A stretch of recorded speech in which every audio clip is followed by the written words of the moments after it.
এই যে আপনার দীর্ঘকালের গণ আন্দোলন, ফ্যাসিবাদের বিরুদ্ধে গণতন্ত্রকে পুনরুদ্ধারের জন্য যে আন্দোলন, এই আন্দোলনকে খাটো করে দেখিয়ে এই যে প্রবণতা, এটা আপনার কোনোদিন একটা সম্পূর্ণভাবে একটা ঐক্যকে প্রতিষ্ঠা করে না।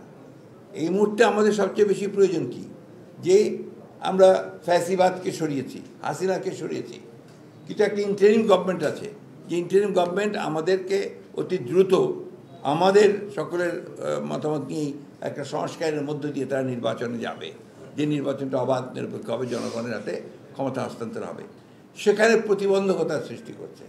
এক।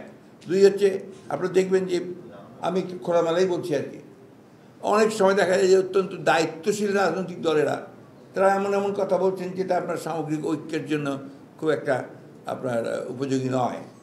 এটা একটা সমস্যা।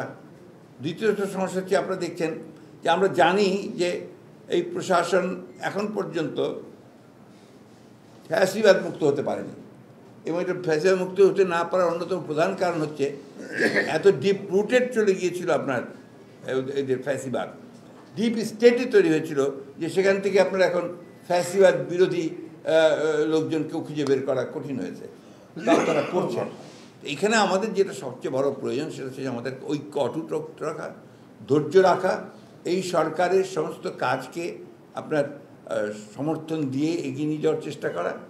আরেকটা বিষয় যেটা আপনি দেখেছেন, যে ইন্ডাস্ট্রিয়াল বেল্টগুলোতে যে অশান্তি সৃষ্টি করা হচ্ছে, এর পছন্দ তো সুস্পষ্টভাবে ফ্যাসিবাদের দোসরদেরই আপনার ইঙ্গিত আছে, এটা পরিষ্কার হয়েছে, বোঝাও যাচ্ছে। তো এই জিনিসগুলো আমাদেরকে আপনার আজকে যে কথাটা আপনি, যে প্রশ্নটা আপনি করলেন, সেটাই আমাদের কাছে মনে হচ্ছে যে একটা চক্রান্ত চলছে।